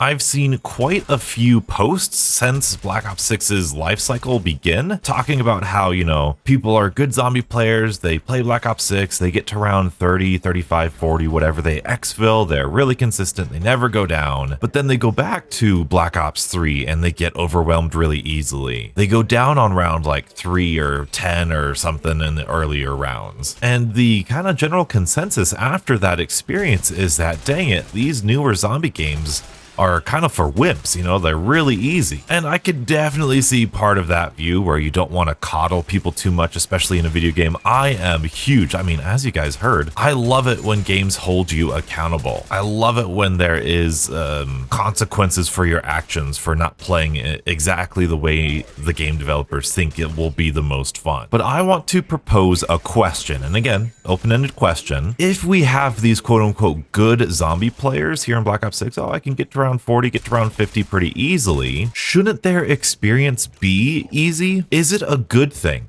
that these good zombie players go back to old games and go down? Let me phrase it a different way. Don't you want your good zombie players, if they're truly good, to never go down so long as they're playing well? Does it make sense to have your quote-unquote good zombie players go down randomly even in Black Ops 3 or in the early game? Is that balanced? Is that the experience that we want? That no matter how good you are at zombies, you'll still randomly go down? Now, obviously, it's not randomly, but it's not like the zombies randomly will hit you like for twice as much health or something, but you sometimes get windmilled in Black Ops 3 pretty fast. I just think that's an interesting question and something that not a lot of people bring up. Like, if I'm good at zombies, yeah, I better not go down on the early rounds. They're the early rounds. It's like saying, oh, the tutorial of this game is too easy. Yeah, because it's giving you the tutorial. Now, I don't know if that's exactly what I believe. I'm going to go ahead and pack a punch this. And believe it or not, we are not going to be doing the Beam Smasher today, even though I really want to. You know what? Actually, we could probably build it just in case we want to have fun with it a little bit. You know, we could do that. And I have to shout out, love this Pack-a-Punch camo. Every time we play Terminus, love the Pack-a-Punch camo. But like I said, I don't think I believe what I just said. You know, at least I do believe what I said, but I don't believe it necessarily applies to zombies. And I think this is kind of the core of the issue that we don't really articulate well in the online space, and that is the progression that we feel as players. It's not that we want the early game to be easy or difficult, it's that we want the entire game to feel consistently challenging. And playing Black Ops 3, like going back and experiencing that map, there wasn't really a huge difficulty spike, which felt really good. And after you get the Wolf Bow, the Wonder Weapon, and the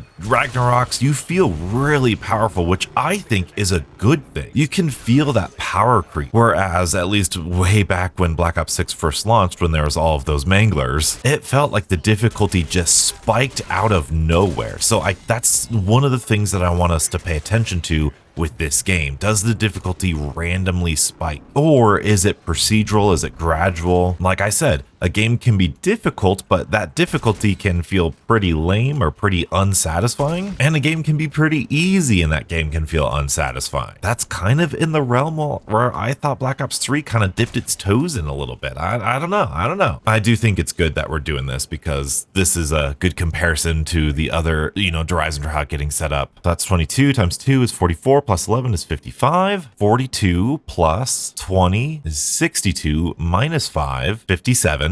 Man, I hope this is right. 20 plus 21 is 41. 41 minus 22 is 19. Am I right? At least the difference is 19. Am I right? Yeah, let's go. And here we are, round 9. And I really didn't even feel the pressure to get Jug, even though we had no Jug before. Like, we have to get to round 10 to where the zombies are dealing 50 damage to us, which is what is comparable to Black Ops 3. But even then, we still have armor. Now, as we will see as we enter into this game, armor is going to be essential, but I do think it's worth pointing out at least the early game. And when I say early game, I really do mean the first 10 to 15 rounds of Black Ops 6, to me, feel pretty easy. Now, if you go in a public match, I mean, good luck. Who knows how easy it is for those people. But if we're using public matches to gauge the difficulty of zombies, I think we might be doing it wrong. And the reason I say that is not to diss on like public lobbies or casuals or whatever, but like I remember playing a public lobby in Forsaken, you know, one of the easiest games or maps in Cold War. And like people weren't upgrading their armor. They weren't upgrading their rarity on their weapons. Like that's really, really tough. Like how do you balance a game around that? It's weird. weird. And the solution to that, and one of the greatest solutions they made, was making the Arsenal station kind of stand out a little bit more and putting armor on as a wall buy to help people understand that yes, armor is a thing in this game. So I think that was really cool. But I don't think I could tell you any point in time where I've gone down in the first like 20 rounds of a zombies game like naturally. If I did, it was always because I was doing something weird or extraordinary or out of the ordinary. And I will directly contradict myself with what I just said, because I do think I've gone down doing this Wonder Weapon quest. Like the extra purple zombies that spawn in to increase the difficulty, I think is a fantastic way of balancing this mode or this kind of early game difficulty. Because if we had just regular zombies, it would be really easy. But the fact that purple light zombies come in, add to the intensity a little bit, I think is a great thing. And we're about 15 minutes in on the last-ish step of this Wonder Weapon quest. So honestly, pretty comparable to Black Ops 3, if I'm remembering correctly. We were about 10 minutes in and we got the wolf. We finished the final dragon. I know the setup time, the quote unquote full setup time, is going to be a lot longer here in Black Ops 6, which is by design. All right, we're going after this orb. There we go. Pick it up. Well, let's throw a decoy if we're getting overwhelmed. That's also a really good thing. We had all these zombies surrounding this orb that I had, but we can just negate all of that by throwing a piece of equipment that we spawned in with. So very interesting there. And like I said, we're not going to build the Wonder Weapon. I mean, we will, but we're not going to pick it up just yet because I definitely want to use a different secondary weapon, especially on this map, for something later. So let's head on back to the main island. Round 11, 17 minutes in, we're building our Wonder Weapon at this point, and we're playing Terminus. I have to point out how stinking breathtaking it is. Genuinely, I think this is going to be a map that people look back on, and I think this is a top 5 map for me. It really, every time I play it, I think it gets better. But then again, I'm really thinking in the moment right now, so don't hold me to that. Oh, this is a good comparison. I don't feel like cornering myself inside this room right now because, you know, we're mid-round. So just like in DE, I didn't want to build the Ragnaroks mid-round. I have all of these zombies, but if I throw a decoy right there, we can build this beam smasher in peace, and we could potentially pick it up and get on out of here really safely just through that piece of equipment. And if you've never played Cold War zombies, one of the biggest differences is that in Cold War, you didn't spawn in with a piece of equipment. You had to buy it through the crafting table. And that's something that I forgot until recently. And if anybody's watching at this point, I would love if the next zombies game, we could only spawn in with our weapon and field upgrade. Spawning in with gobblegums, equipment, it's just too much. And armor, it's just too much. It's just too much. Hey, we got raindrops. Let's go. So there's 19 minutes in. We've got quite a few points. There's our first Mangler, first special enemy at round 12, just like the Panzer. A little bit easier to deal with here, clearly. And we could decide to go buy some more perks, go buy some more armor, or I'm just going to wait to pack-a-punch my gun again. But while we're gaining points for that, I do want to point out something to you. If you haven't noticed it already, the HUD for Black Ops 6 is a little much. It's a little much. I reset this, so this is the default HUD layout that we have. You got hit markers, you've got the score feed, mini map, and in my opinion, looks pretty ugly. But if you want to see what my ideal HUD would be in Black Ops 6, well, that's what we're gonna do right now. If we pause our game and go into the interface menu and then go to the gameplay HUD, we can change our HUD preset to a classic mode, which gets rid of the minimap and the compass. It puts the perks down here to the left side. It does some other things as well as get rid of the medals and notifications. But if you don't like the medals, but you want to see the notifications, hit number 1, boom, and then you'll see your gobblegum pop-ups, your XP, your camo challenges, if that's set to 1. That's really good. Took away the score feed. But what I also would do, especially if I wasn't recording a YouTube video, I would turn off the zombie damage numbers and the health bar. And then after that, I would go to the HUD settings. So if we go back to our interface gameplay HUD down here, I always turn off the hit marker visuals. And sometimes I would even turn off the crosshairs. maps. And so this is what the gameplay now looks like. Look at how much cleaner that is. It's so much nicer not having the mini map on here. Let's activate a SAM trial. We get to see the SAM trials, right? Use equipment. Sure thing. Let's do that. Let's do a big explosion. Look at that. No annoying pop-ups on our screen. Equipment being very useful. I always love that. I think that's fantastic. Let's throw that over there. And hopefully, yeah, there we go. There's that SAM trial done. SAM trials, really fun little thing to do mid-game. Sort of was in like Ancient Evil and some of the Black Ops 3 maps in the form of challenges, but I love how it's a permanent thing here. And oh, we got Deadwire. Nice. I kid you not. I just hit those two antennas from here. That was a lot easier than I thought. Let's flip the round. Ooh, that's not on yet. Interesting. But let's see if that works. I mean, I guess they're on now. I flipped the round. Oh, hey, we're doing the Easter egg. Nice, that worked. But I will say this is about the point in the classic Zombies game where we probably had 4 perks, our pack-a-punched and repack-a-punched gun all set up, ready to go. Round 15 or so. This is about where and when, you know, about 20 minutes in, maybe a little bit longer. It's about when we would be done with our progression in the classic Zombies area, which is huge. Did we get anything good? Did we get anything good? No beam smasher. Ooh, we got a chopper gunner. That's nice. But I'm glad we're out here because first of all, look at how beautiful this is a zombies map, guys. We're on this island, and when you remove a lot of the HUD settings, like look at this. It feels just like we were playing Black Ops 3, where Black Ops 3 didn't have the health bars or damage numbers. You just had to gauge the zombie health through when the zombie died. Now there's still these like kind of annoying big pop-ups in the middle of the ground and stuff. Like the ground loot looks pretty ugly to me still, but it's less of a deal to me. But now here we have our very first amalgam, and we don't have any idea how much health they have. So I think it almost makes you respect them a little bit more, because you can't like play the dice roll of, hey, how much health does it have? Are we going to be able to kill it? Look at that. Very good. So it makes you a little bit more cautious, which I think is really interesting. I think that adds to the tension. Now, the unfortunate thing about being on these islands, you have to like island hop to go do what you want to do. So we'll go back to the main area to progress everything up fully. Now, I did make the somewhat mistake of using turtle shell this game, so I can't really demonstrate how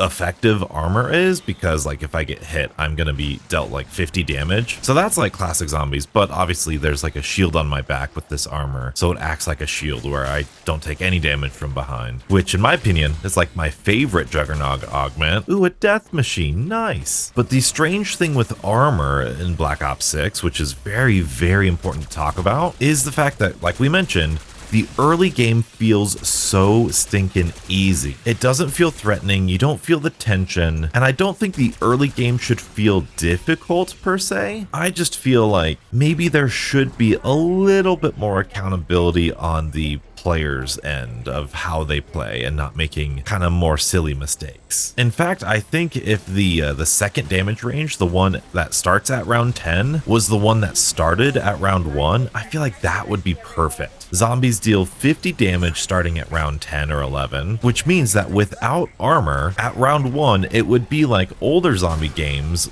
but you had Jug, which even still is pretty darn easy, but it would still be harder than it is right now. If you upgrade your armor before round 10 in Black Ops 6, you get like a ridiculous amount, like 20 or 30 hits before you go down. I forget the exact stats, but it is somewhere in that realm of ridiculousness. So let's see what we got in here. A Casimir, that's really nice. Don't think I'm gonna grab it though. We've got another amalgam, so let's see how much damage it takes. Like, I do feel like that Panzer, at least in the first couple rounds that it came, around 12, 15, 20, whatever it was, at least with the KRM, it felt like it almost had less health than the amalgams do. So that's interesting, at least from a feel perspective. Personally, I'm of the belief that the Abomination is more annoying to deal with than the amalgams are, but I know that's probably another unpopular opinion. And surprisingly, we're a half an hour in, and we're only at round 21, which is not where I thought we'd be. I thought we'd be a lot later into the game. I know this is Terminus, so like, yes, you're island hopping a little bit, but remember, we did a whole big journey on DE to get that wolf bow. So I thought that might like even out the time a little bit, but now we've got this triple pack-a-punched gun. Look at how devastating this is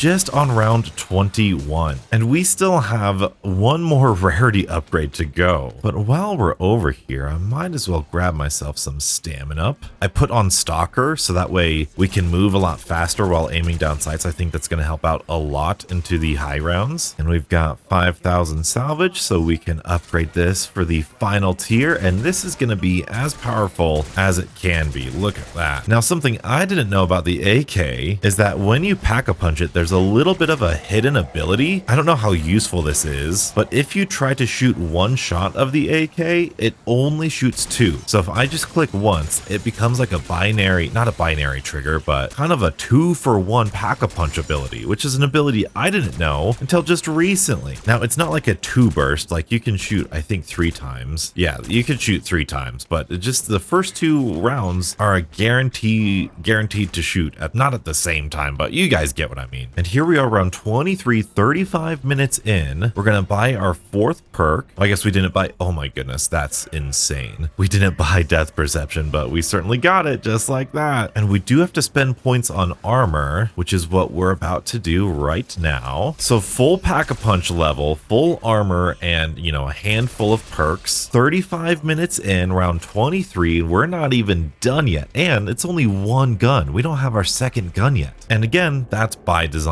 But now's the time we're gonna sneak our way over to this beautiful, oh, I love Terminus so much. We're gonna sneak over to this boat because this is where I want to spend a majority of our game time. This is one of my favorite training spots in Black Ops 6 entirely. You've got a lot of different options, a lot of different ways to evade, and especially once we get to the super sprinters, we're gonna need all of this room. Oh, look, there's another amalgam right there. Come on, amalgam, get on out of here. Oh, look at that. Oh no, I thought we got it. Okay, well, there you go. A lot of people still don't know that they nerfed the amalgam so that way it doesn't automatically, oh wow, we're at the edge of the boat, so that way it doesn't insta down you with turtle shell. That was fixed a while ago. And I know it's hard to see because the AK does have that binary trigger, but like I think we're still like one-shotting zombies in the head at this round, and that's before we even have double tap. I mean, double tap doesn't increase damage. We don't have Deadshot though. So yeah, Deadshot's gonna further our damage. We'll do that. You know what? Let's go ahead and do Vulture Aid. I love me some Vulture Aid lately. But let's get a fresh zombie. Let's go ahead. Yep, that's a one-shot. We are one-shotting zombies at round 25. That, my friends, is really powerful. I mean, at least in regards to Black Ops 3 zombies. Even though the HVK held out a lot longer than I thought it was going to. But here's a whole horde that we can just mow down. You can't do that. You couldn't do that in Black Ops 3. And to me, that right there, so much better. So much more satisfying. I love the fact that we have a health cap. I think they could tweak it a little bit. I think that it could be improved in a lot of ways. Well, not in a lot of ways, but in some ways. But I think this is the closest they've been to like perfect weapon balance in zombies here in Black Ops 6. It really does feel satisfying for a long time. And the reason that I like that so much is because now I can rely on my weapon. You know, the thing that I've been ranking up this entire game. I love the fact that I can use that as the thing that I kill zombies with. Like, yes, Deadwire helps, but Deadwire doesn't kill. It's not my primary way of dealing damage to the enemies. It technically can be, especially that lightning strike is really powerful, but I love me a zombies game where the main thing that I'm killing zombies with is my regular base weapon. I think that is just so good. And then you add on a fun wonder weapon alongside that. I think that's great. Round 27, are we still one-shotting zombies? Yes, indeed we are. We're still one-shotting on round 27.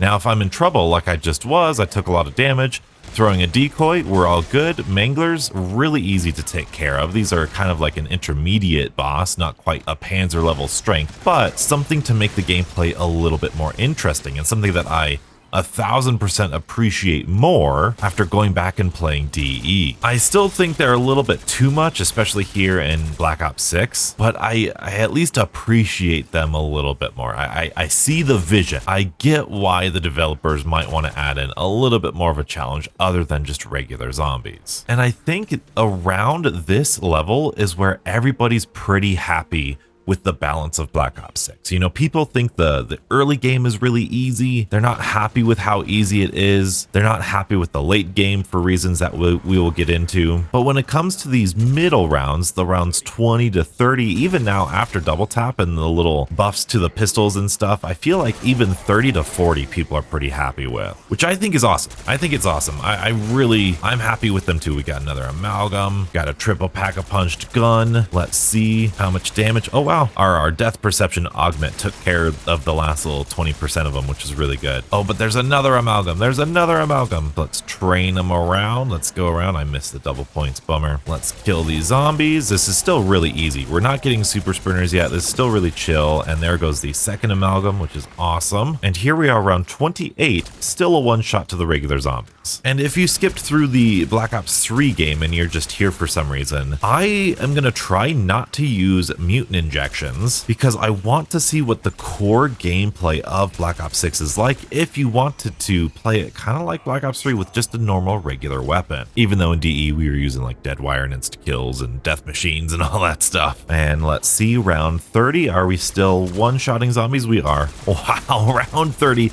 And we're one-shotting zombies without insta-kill. And if I'm being honest, right, really looking at Black Ops 6, despite my appreciation for modern zombies and my defense of modern zombies a lot, I do think the crafting table, like if it were me, you handed me the keys to the Treyarch mobile, I'm getting rid of this stuff. These drops on the ground, get rid of them. We have a crafting table and salvage for a reason. Make us craft stuff. And on top of that, look at how much stuff is on the ground that I can use. I can decoy and decoy. I have 3 decoys right now. It's like 3 monkey bombs.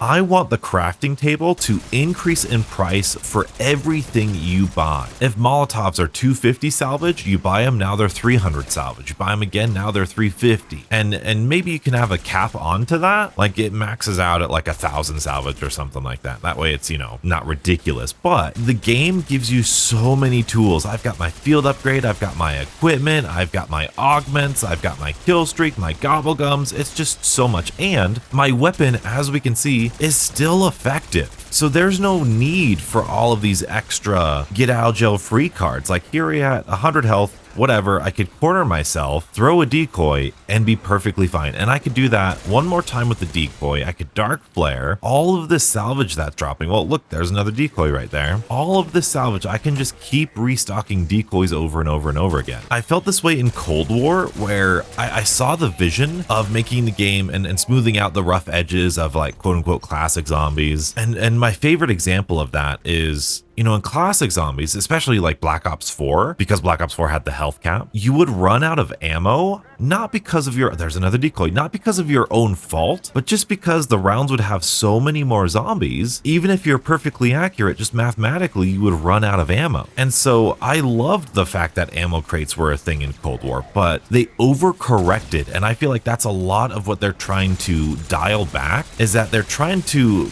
smoothen the rough edges of classic zombies, but they're like overcorrecting it. They're giving us too many tools, whereas before, you know, like I said, in classic zombies, we might not have as many tools or fewer tools, but now we have too many, and they don't cost all that much. Like I'm over here just running mid round, got this whole horde here. I can PhD slide into them, throw a decoy, I could dark flare, get them all out of my way here because dark flare is awesome. Completely underrated field upgrade. I think it's my favorite field upgrade nowadays. So I would love to see some player accountability in the sense that, like, if you want to spam your equipment, you better make it worth it, because we're around 32 and I have over 10,000 salvage. And we can just do this to a horde on round 32. Look at that. Like, compare that to the early 30 weapon damage we were dealing with the HVK. Like, it doesn't even compare. Then Deadwire in here, look at that. It's so good. We just sat in this corner and defeated that entire horde. It is really good. I love the weapons. Keep the weapons strong. Get rid of like all of this equipment spam. At least maybe until the later rounds. I don't know. But I think it's time. We've got 50,000 points and a whole bunch of salvage. Our secondary weapon is gonna be the SVD. Oh man. Am I so excited to use this one? But I will go at the end. Well, actually, no. Here, we've got an Amalgam, we've got a Mangler, and I'm going to go Pack-a-Punch mid-round at round 33, something that I would never dream of in Classic Zombies. Now, granted, it's very much possible because of the respawn rates of Classic Zombies, so it's not really an impossible feat, but here's an Amalgam. Like, if this was the Panzer in Der Eisendrache, I'd be stressed out of my mind. Oh, a bunch of zombies, let me just slide past them. Oh, bunch of zombies, let me slide past them. Pack-a-punch my weapon, throw a decoy, pack-a-punch my weapon. Oh, I don't have the salvage. Oops. Well, let's jump in the water because we can climb over stuff now. I might be eating my words here. That's okay. Did they all despawn? They all despawned. Bummer. Well, there's an Amalgam. We can kind of just PhD slide through. We can get some more points like so. Slide through the zombies. And there's 30,000 points, which is great. Even though here we are around 33. Let's go ahead. Does this, like, look at that, like 2 shots to zombies, epic rarity, Pack-a-Punch 2, sliding through all these zombies. That definitely would have been a down in Black Ops 3. Boom, there we go. Now we're one-shotting zombies, I'm sure. Look at these Manglers, not even an issue. The high wire tension-filled games are not here. Like, this is round 33. This is where a lot of people exfil, and there's still not that tension. We are gonna try to go up here. We're gonna throw a decoy, and then upgrade this to that. We'll upgrade that to dead wire, so that way we can do extra damage on this Amalgam, and then eventually, yep, there we go, that Amalgam is dead. And all we need to do in order to get our safety back, look at how much salvage we got. Boom, not even a dent in our salvage. We could sit here, throw that there, buy so many more, and it doesn't even matter. Horde of zombies in our way, doesn't matter, even with Turtle Shell. Again, I'm not saying that it shouldn't be that easy in some ways, or easier than Black Ops 3, because I do appreciate the accessibility. I saw somebody say that zombies was easy to learn, hard to master, and I think that's completely the opposite. I think zombies is hard to learn, easy to master. Once you get it, there's not much else to get. I would say, like, look at this, because, you know, the SVD is awesome and it's round 33, but I betcha the SVU or the Drakon could do this in previous zombie games. So they always do these Kalashnikov snipers pretty good justice in these zombie games. We're at round 34. We're just shy of an hour in. That's not too bad. Clearly we could have used the Rampage Inducer and speed ran it, but like I said, that's not this type of video. But now is about the time where a lot of people exfil, and they exfil because of the Mangler spam and sort of the sharp difficulty, especially at round like 40 where super sprinters are. So I would love to buy myself a hand cannon because I just want to show you how I deal with Manglers nowadays, especially when I want to just like relax and use my gun. And this would be a good point to compare the kind of casual training of Black Ops 3 with this like chaotic training of Black Ops 6 and modern zombies. Like, we've got 3 parasites sniping us. Look at that. We've got a Mangler knocking down the Horde, so it's a lot more chaotic. But what we can do, obviously the parasites are kind of the, oh, and we've got vermin in there too. The parasites are kind of the Hellhound equivalent. Same with these vermin, where they're a little bit faster, so they're just there to pepper you with damage. But with the Mangler, if you shoot his hand cannon, he's a one-shot with the hand cannon. If you shoot his hand cannon with your hand cannon, he's a one-shot. So that's what I always do. It's the fastest way. That's a one-shot infinitely. So then I can just go back to killing zombies with my regular weapon. And you might ask me, Donuts, why don't you have a sight on your AK? Those iron sights are terrible. I just like guns with iron sights. I feel like they add more personality. And I think, as we just saw, I think zombies are still a one-shot to the head by this AK. Let's get a clean zombie here. Oh, maybe not. Maybe that was a neck shot. Oh, maybe not. Maybe not. Maybe 35, 34 is about the time where we stop one-shot. But even still, I think we're going to be dealing a lot more damage than we did in Black Ops 3 at health cap. And so we've got the Manglers coming out of here. We could just shoot one, shoot the other, and we're good. Sometimes there'll be more coming in the middle of the round, but it's always nice to catch them at the beginning of the round. Oh, for example, there's a couple more. We could just take care of them through their hand cannons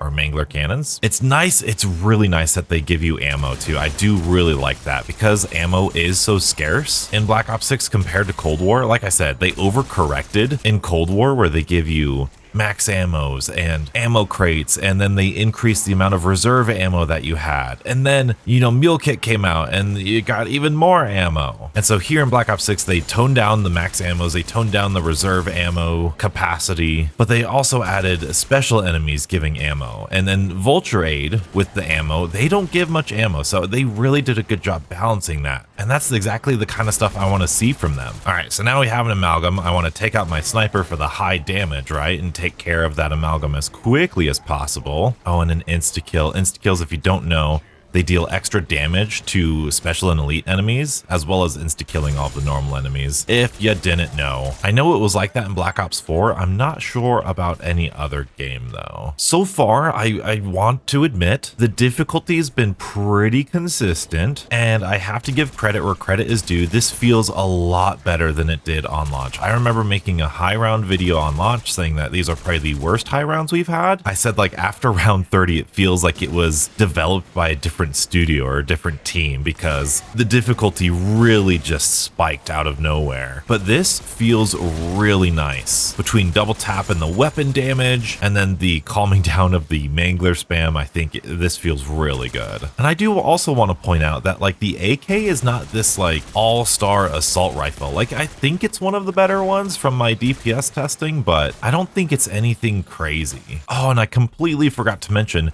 when we got our second weapon, it was what, like round 33 or something? So that means that points were still relevant, especially if you wanted a second weapon all the way up. We got a perkaholic this game, what in the world? 2 ultra gums, but if you wanted to run 2 weapons, which a lot of zombie players do, you're going to be point grinding well into the late 30s or the early 30s, which I think is, like I said, a lot of people don't like that. And I think it's because it means you have to be accountable to where and how you spend your points and at what time. And for some reason, I know I've mentioned it already, but training here just doesn't feel satisfying to me. I don't know if it's the parasites, I don't know if it's just the huge hordes of zombies, even though I love the huge hordes of zombies. I just never feel like that one moment where I would shoot the gap or I would, you know, do a little backwards loop and cut back and feel super satisfied and rewarded like I make the right decisions. I don't know, maybe it's because there's too many like get out of jail free cards. I feel like that's cheapened the survivability of zombies. I don't know, but this right here, very enjoyable. Very enjoyable. If this is what zombies was, you know, these rounds 30 to 40, at least so far, this is really good. Obviously, like I said, get rid of all of this stuff on the ground. Like it's too much. Make me buy it. Make me use the 8,000 salvage that I have. That way that resource is still something that I'm managing in the late rounds. I feel like that could be really good. I think I just heard an amalgam spawn in, so I'll show you. We also haven't used our field upgrade yet. So if we gather the zombies, where's this amalgam at? Where's this amalgam at? It's coming through this side. Great. Okay, well, let's go to this corner, activate our dark flare, and we can kind of just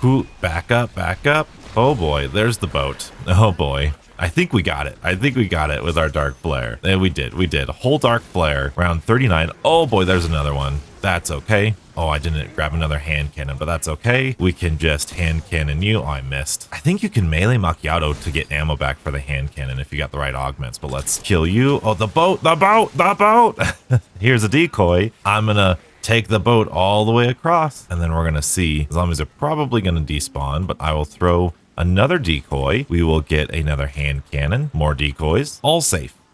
Mid-round, that could have been round 100 and I would have been perfectly safe with that decoy. Oh, there's the amalgam. Now we're gonna park this boat somewhere where I won't run into it as I'm trying to train. So help me if I'm really proud of going flawless in Der Eisendrache, but if I don't go flawless here, man, that's gonna be sad. All right, so we've got an amalgam again. Let's get all the zombies gathered up. Oh, good. Now this is the line of sight that I like. Let's take care of these zombies while it's in the middle of the amalgam. Come on, amalgam, die. Nice. And it dropped us a free dark flare and a chopper gunner and a war machine. So like if I were to actually use these things, like how much easier would that be, you know? Again, the tension, the high wire act is completely gone. I will say, I do like the difficulty of these bug rounds compared to the Hellhound rounds, because the Hellhounds were like basically a gimme Gimme round. And I know these are a little bit more intense because I have turtle shell on, but even still, there are a lot of parasites and that can be overwhelming, especially when we have like the toxic zombies on Shattered Veil. I think the max ammo rounds balance is really good in Black Ops 6. I think that's really nice. But I do want to switch out my hand cannon for this chopper gunner just to see like how much of this round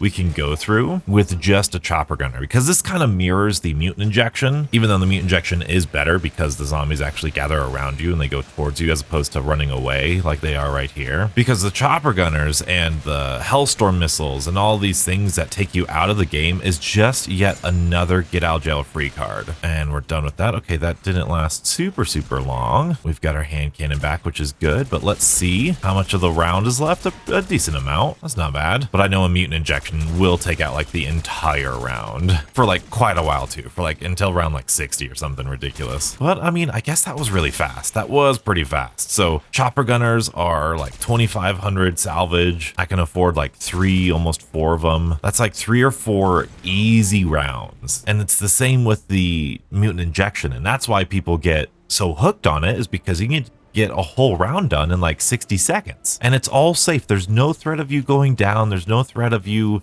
dying. But here, you know, we're an hour and 10 minutes in. So we're doing a lot faster than in Black Ops 3, which is good in my opinion, but there's just no tension. But because we are past round 40, well, first of all, I want to show you what it's like to kill a singular zombie. So I'm going to try my best to avoid this amalgam while we can. I'll take out this hand cannon, take out this mangler if I can. Oh, maybe not. Boom, there's one. And then let's just try to kill this zombie right here. Look at how fast. Look at how fast I'm killing the zombies compared to, I'm going to throw up gameplay of the round 42 game of how fast I was shooting those zombies and killing them. Like, it's so much better here. It's so much better. We're round 42, and we're capable. Maybe this AK is better than I thought. Maybe the AK is better than I thought, but even still, it's just awesome. It's just awesome. But now I want to take out my secondary weapon to deal with the amalgam down over there. I like jumping up here because it kind of takes a little bit of time, but you can see it's not as tight of a train.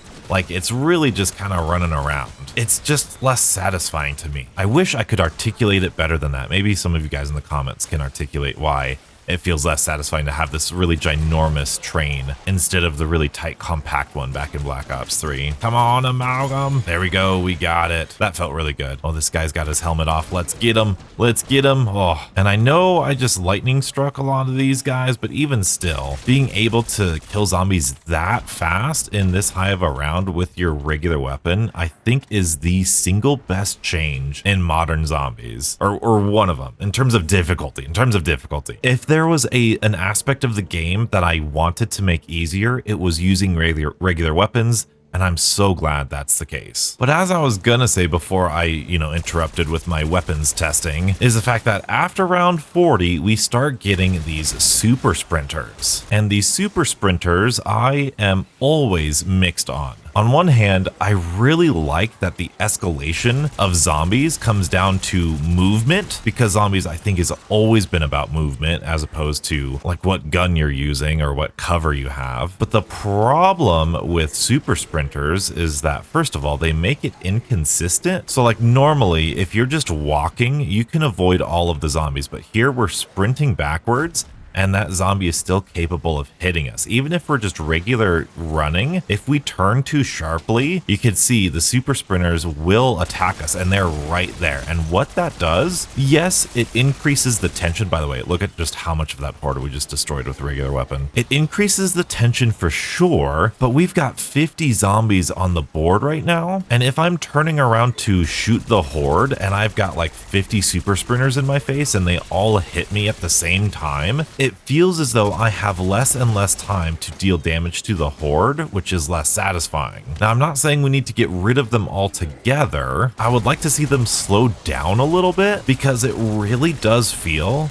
like unless you're PhD sliding way far away from them, it feels like you're going to take unnecessary damage. And as you saw from Black Ops 3, there really wasn't a ton of unnecessary damage. Yes, our shield took a lot, with the Hellhounds especially, but every bit of damage I could have avoided by using my wonder weapon or training better, kind of maneuvering the zombies in a different way. But with the super sprinters, I'm not going to tack sprint. I'm just going to regular sprint here. So there's a hit. We're going to run around. There's some hits. There's some hits. There's some hits. And then I'm just running, turn around. And well, that was a bad time to turn around. That was a bad example. And if I turn around, there's just so many of them right there. If I turn this corner, you can see it elongates the horde a little bit because they're traveling at different speeds. I don't know. It's just, it's really, I like the idea of super sprinters, but in practice, they just feel so oppressive. And even now, around 44, you know, I got hit a bunch from the super sprinters and, you know, I'm running turtle shell, one decoy, and I'm back on my feet again. But I really should take care of these manglers. Where are they at? There we go. There's one of them. I think I got the other one. I think I did. Okay, cool. Oh no, I didn't, but now I did. Right there, please. Thank you very much. And this is where I want to tell you guys a secret. By the way, we got some ammo from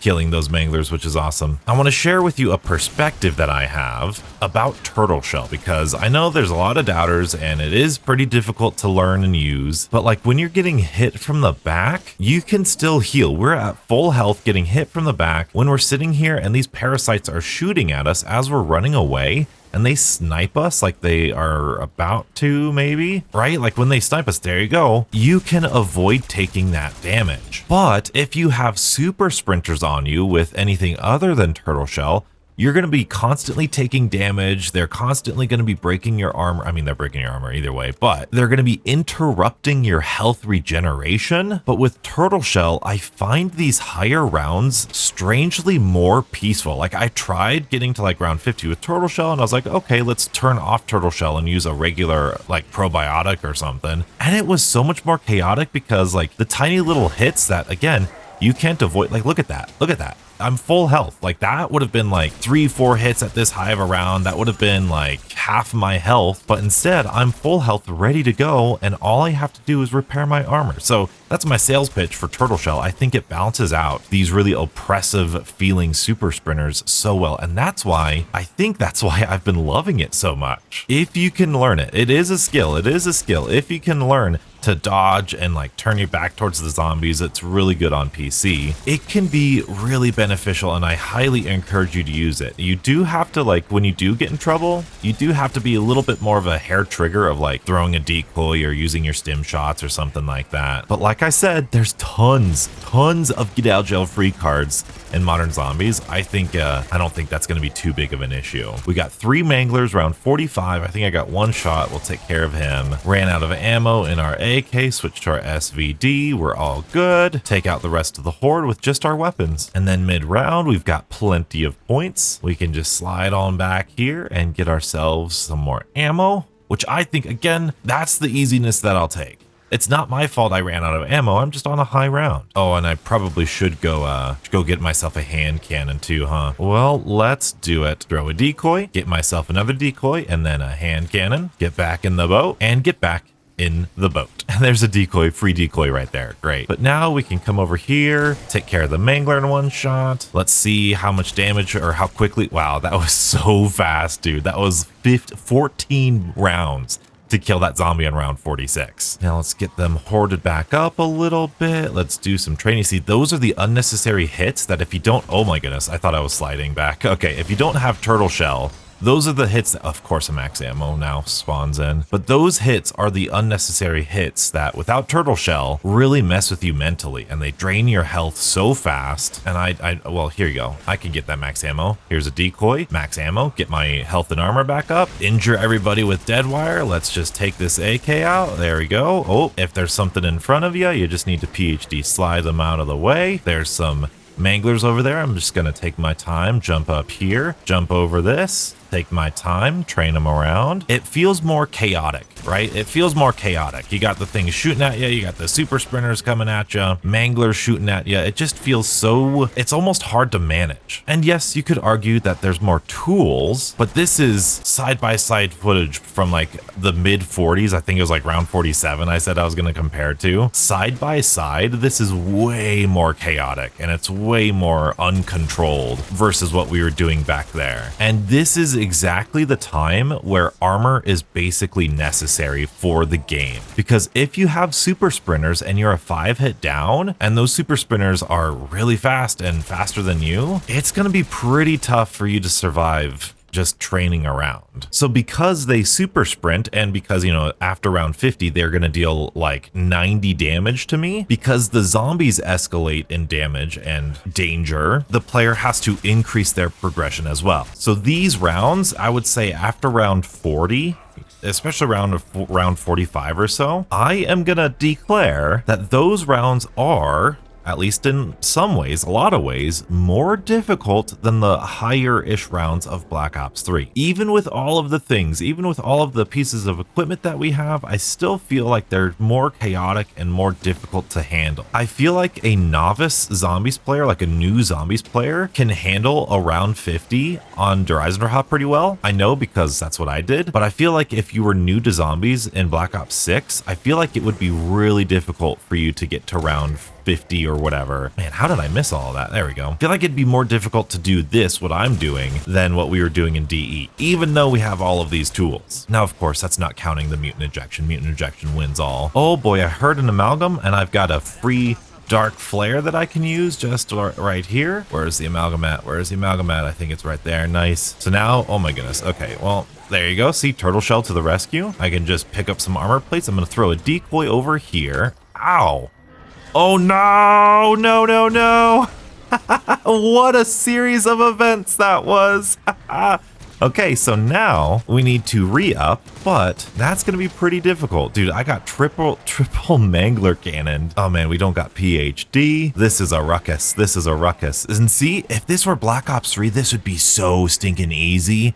You just hold your wolf bow out. I am going to throw a decoy. We're going to get PhD, this, and this, everything, double tap, good. And even though I've got all these things, that, in my opinion, was more stressful, way more stressful than going down on Black Ops 3. I can't believe we went down on Terminus, but not Black Ops 3. I didn't mean to do that at all. That was such a coincidence of events. But hey, they're doing exactly what they were supposed to, putting on that pressure. And they did that very successfully. But what we can do now is we can decoy and really focus on that amalgam, because he should be nearly dead, unless he's healed up quite a bit. There's a good dead wire to stun everybody. And there's the amalgam done. And it's around here where I feel like the grenades and equipment really do kind of start coming into their own. Hey, it feels like your gun's dealing a little bit less damage. Cool, throw a Molotov and then shoot the weakened zombies. There we go. Plus we got hot foot now, so if you kill an enemy with a grenade, you go super fast, which is really good for super sprinters. And to make this game just as well balanced as Black Ops 3 or Black Ops 4, at least in terms of how many times you can go down, Cold War was like basically infinite.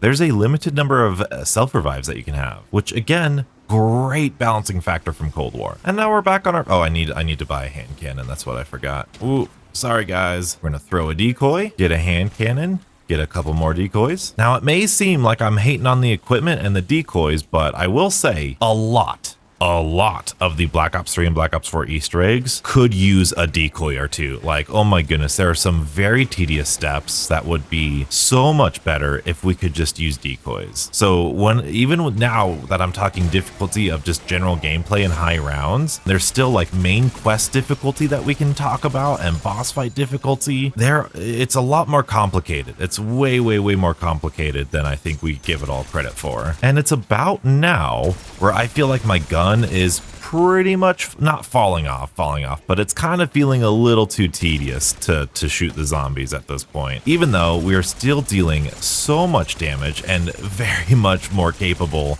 damage than we were in Black Ops 3. And I want to remind you, I know it's been a while since you probably saw the Black Ops 3 footage, the amount of, oh my goodness, what are we doing, donuts, what are we doing? I shot my decoy. I literally thought that was the end of the round. That's why I was up there doing that. That's crazy. I thought that was the end of the round.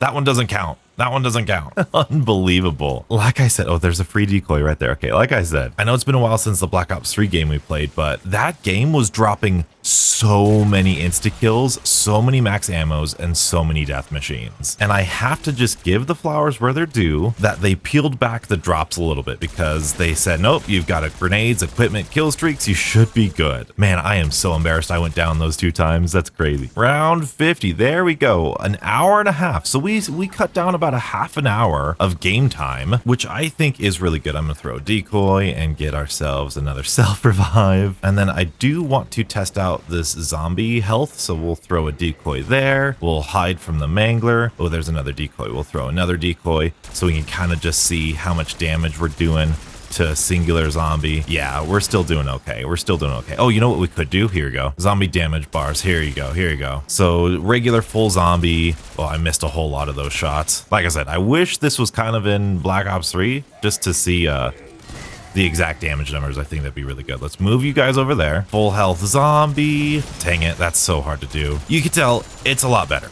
It's a lot better than Black Ops 3. I mean, it could be a little bit, but that was a great example. Great example. There you go. Could it be a little bit better? Yeah, but this SVD being a sniper rifle, 2 or 3 shots per zombie, pretty good. And that's going to be close to the zombie health cap. And let's see. Yeah, okay, well, this is the last guy. That's going to be really easy for us to take care of. That was round 51. So one more thing, an hour and 34 minutes. I don't know if that's because there's like less zombies per round in Black Ops 6. I think that was the case, or I thought that was the case in Cold War, but it could be because, you know, we're killing them faster. But now I do want to throw a decoy and get myself a mutant injection, even though I said I wasn't gonna. I just want to demonstrate this because I think the point is very valid. In Black Ops 3, you felt this high wire act like you were one mistake away from dying. And we only really started to feel that way in the kind of early to late 40s here in Black Ops 6. So if we felt that this early on into Black Ops 6, and if that were, oh man, dude, I thought we were gonna make it. Why would we choose to feel that sort of chaotic energy if there was another way? Why worry about turtle shell or getting shot by 3 manglers and then grabbed by an amalgam? Like, that's a crazy combo. Why worry about getting cornered when you could be the one doing the cornering? Because between this horde of zombies and this huge amalgam, we could just sit here, not take any damage, and just melee him. Look at that. We're what, 3-4 melees in and he's dead. Don't need to worry about strategy. Don't need to worry about anything else. You just get enough salvage, you hit the melee button, and that's it. You win. I will say this may be easier than Black Ops 3, or, you know, Black Ops 3 may be easier in some ways, in a lot of ways, especially in these higher rounds. But the difference with this mutant injection is that there's no counterplay. Like, yes, there's no super sprinters, there's no armored zombies, amalgams back in Black Ops 3, but you are inches away from death at all times. Even if you're like wonder weapon spamming, you could run out of ammo, you could miss a shot, but with the mutant injection, you cannot fail. And that sort of power is something that is a little bit too much in zombies. So if there was some sort of counterplay, like making the mutant injections way more expensive every time you purchase them, making it so that the zombie damage actually took away time from your mutant injection, both would sort of encourage that typical zombies counterplay and hold the player accountable instead of just sitting there meleeing the same button. But I'm really happy with this little experiment. Really interesting to see the different setup times and how long it took on Black Ops 3 versus Black Ops 6, and just the different style of difficulty. I'll say that Black Ops 3 got easier and then stayed the same difficulty starting at like round 20. You know, once we're set up, it was kind of the same difficulty throughout. But Black Ops 6 felt really easy for the first 30 to 40 rounds, and then it was only those last 10 rounds or so with the super sprinters, with the higher damage, especially at that round 50 damage, that's where it started feeling intense. However, that intensity wasn't necessarily fun, because in Black Ops 3, where I felt like every decision or every mistake was my fault and I had some way of avoiding it, in Black Ops 6, I want to avoid all of the damage without using any equipment. I just want to train, and that could be my bias. That's my bias. That's my stubbornness. But to counterbalance that, you have things like decoys and Casimirs and mutant injections and chopper gunners and death machines. So is it balanced in Black Ops 6? I would say absolutely, it's a balanced difficulty. But is it fun? And if it's not fun, what would be fun? And that is a very difficult question to answer. So if you liked this video, be sure to like the video and subscribe. This was a ton of fun for me. Thank you for hearing me yap for all these hours. And if you're hungry for more high-level discussion of Black Ops 6, be sure to check out this video and stay beautiful.